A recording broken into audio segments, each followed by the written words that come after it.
morning, everybody. Jesse Montano, JJ Jerez, down here at Ball Arena. It's Avs Blues tonight, 7:30. It's a national game, so expect a little bit of a delayed puck drop, but 7:30 tonight. It'll be on TNT. JJ, you and I recorded a podcast before we came over here. There was a lot of stuff that we were talking about on the show. A lot of it kind of came to pass. We'll get into that, goaltending. But the one thing we talked about being the biggest question mark was the health status of both Bowen Byram, Cale Makar. They were out here skating to your eye. How did they look? Neither of them in non-contact jerseys. I think skating, they looked fine. I didn't quite get a chance to see Cale Makar, but Bowen Byram coming off the ice, kind of walking a bit gingerly. So I think it's still unknown whether or not we get to see either of those guys. We were told it might be one or the other, but the way Jared Bednar's conference went, it kind of sounded like there's a chance it might be neither. Yeah, it might be neither. It might be both. He said they were both testing it out today, and again, he left a little bit of a door open for, like I said, both them to be in the lineup or neither of them to be in the lineup.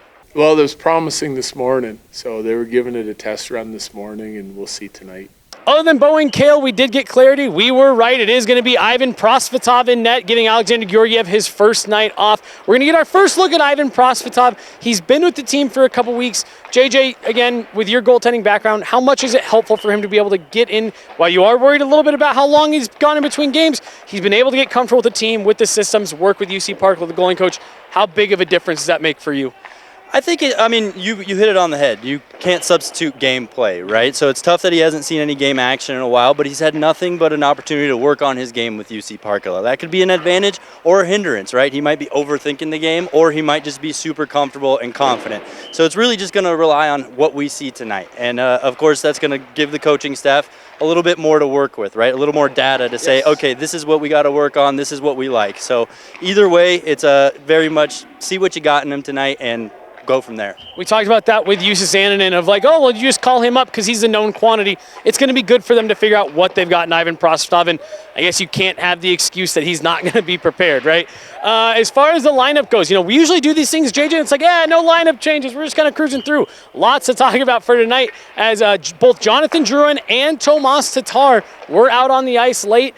JJ, it looks like Riley Tufte and maybe Curtis McDermott are going to draw in.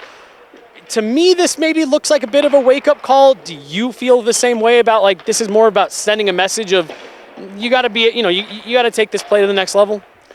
Yeah, it might just be circumstantial too, right? I think we saw last year how the Avalanche got to playoff time and maybe looked backwards and said, maybe we should have managed some loads a little bit more. Maybe we should have worked with some healing a little longer. So that might be involved. It might just be a straight-up change just to try to get some spark going. So it's hard to really read into it until you kind of get the results, get the post-game conversation going, and understand what exactly is happening, because it really felt like Jared Bednar was trying to leave a lot of unknowns, right? Really didn't want to tip his hand at all. So I guess we'll just see how it all unfolds tonight.